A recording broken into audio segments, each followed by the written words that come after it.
Ciao, bentrovati. Oggi preparo i spistochetus, quelli con la glassa in cappauso. Gli ingredienti che mi occorrono per preparare i spistochetus sono 8 tuorli d'uovo più 4 uova intere, un totale di 12, 200 g di farina fiore sardo, altra farina quanto basta, quanta ne prenderà dopo. Qua ho tanta scorza di limone, possibilmente biologico, almeno la scorza di 5 limoni, un bel pizzico di sale e un bel cucchiaio di strutto. Comincio subito a mescolare bene lo strutto insieme alle uova, la scorza del limone e il sale. Inizio ad amalgamare bene questi ingredienti.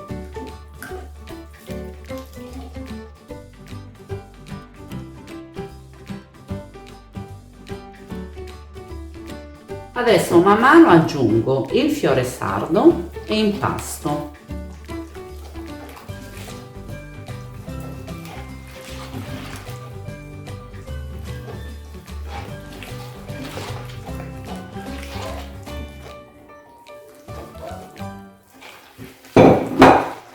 E lavoro bene. Man mano poi andremo ad aggiungere farina fino a quando avremo una consistenza dove riusciremo a dar forma ai nostri pistochetus. Lavoriamo bene in modo che così si amalgama bene anche tutto lo strutto. Ora pian piano inizio ad aggiungere farina 00.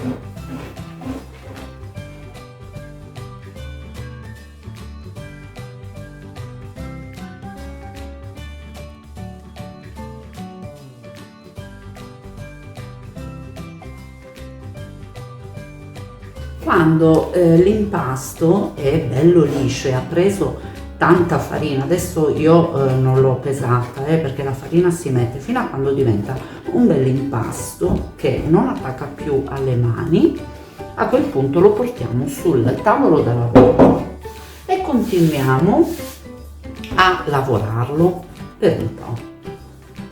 Deve essere proprio un impasto bello liscio e senza grumi. Dopo aver messo l'impasto sul tavolo da lavoro ci rendiamo conto, lavorando, se c'è bisogno di aggiungere ancora farina. Qua in questo caso c'era ancora bisogno di aggiungere un pochino di farina, impastiamo bene e facciamo assorbire.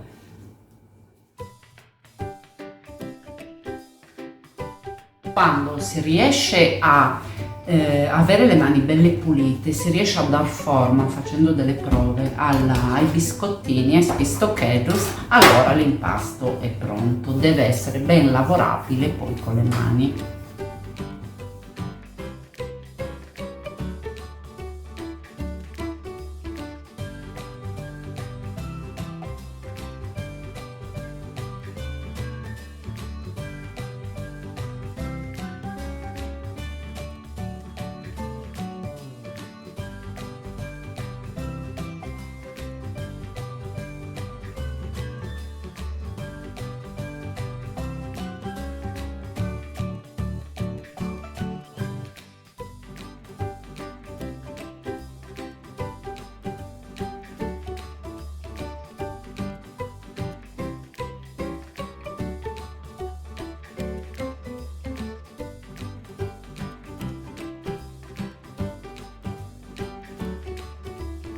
La prima teglia di pistochetus può andare in forno preriscaldato alla massima potenza del vostro forno fino a quando iniziano a dorarsi.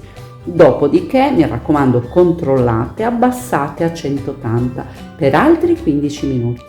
Gli spistochetus hanno appena iniziato a prendere colore. A questo punto abbasso la temperatura a 180 gradi e li lascio cuocere ancora 15 minuti.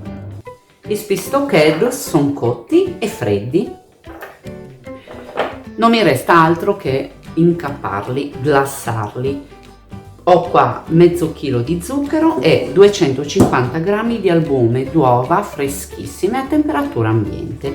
Vado a versare il mezzo chilo di zucchero nell'albume, e vado sul fuoco a bagnomaria. Metto questa ciotola dentro una pentola con dell'acqua sotto, deve sciogliere completamente lo zucchero. Quindi sul fornello a bagnomaria inizio a mescolare.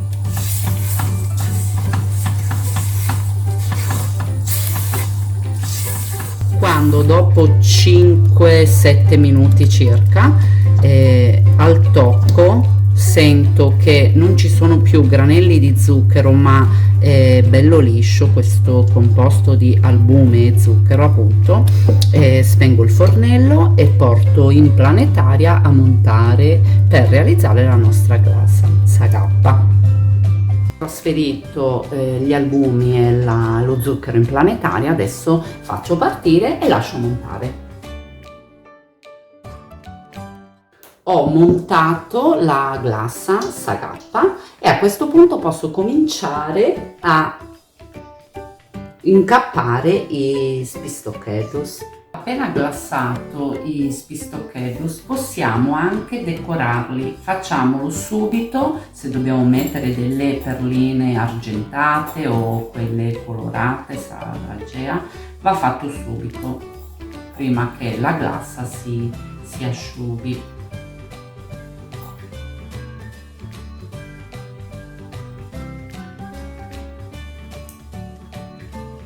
Quando iniziate a glassare, se la glassa è troppo densa e troppo solida, andate ad aggiungere un pochino d'acqua, poca, fino a quando avrete una consistenza come questa.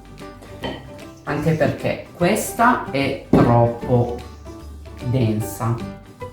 Questa è proprio la classica meringa, insomma, che rimane bella solida. Per incappare abbiamo bisogno di una glassa un pochino più liquida, quindi o con l'acqua classica, naturale, oppure potete anche aggiungere un pochino, giusto che dà un po' di aroma, un po' di acqua a fior d'arancia, ma proprio un pochino per rendervi conto di quando la glassa sarà pronta. Non deve essere troppo solida perché altrimenti rimangono le righe sul dolcetto una volta che avrete glassato. Deve essere una glassa piuttosto densa ma non troppo. Ecco, più o meno la consistenza è questa.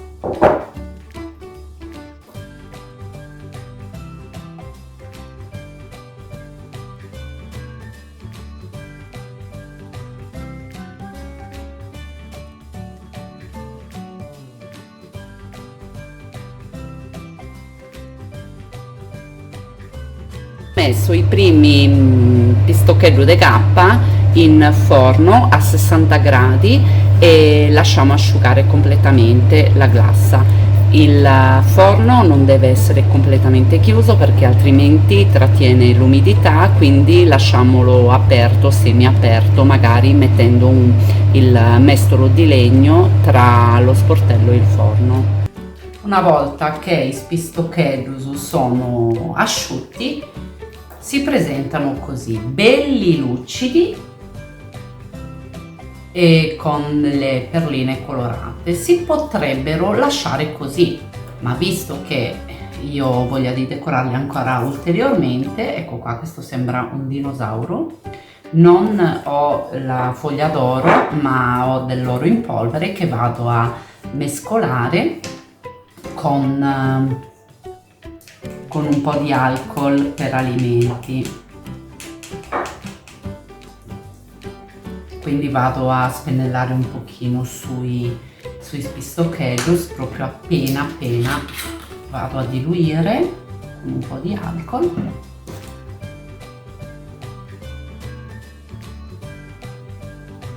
Vediamo se è abbastanza.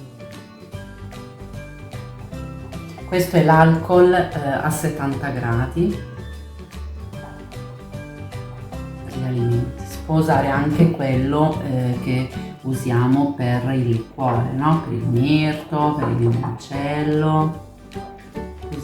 possiamo usare anche quell'alcol lì, altrimenti anche la grappa. L'importante è che contenga una gradazione forte alcolica.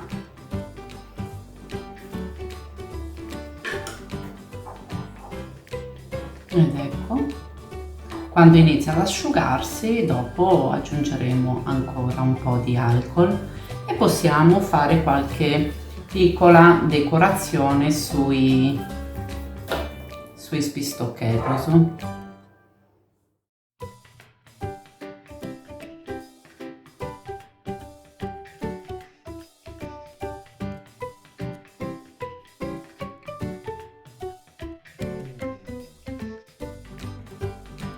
Gli Spistochetus sono pronti e anche decorati. Poi quest'ultima decorazione si può anche non fare, io adoro decorare, quindi ho voluto farli tutti così.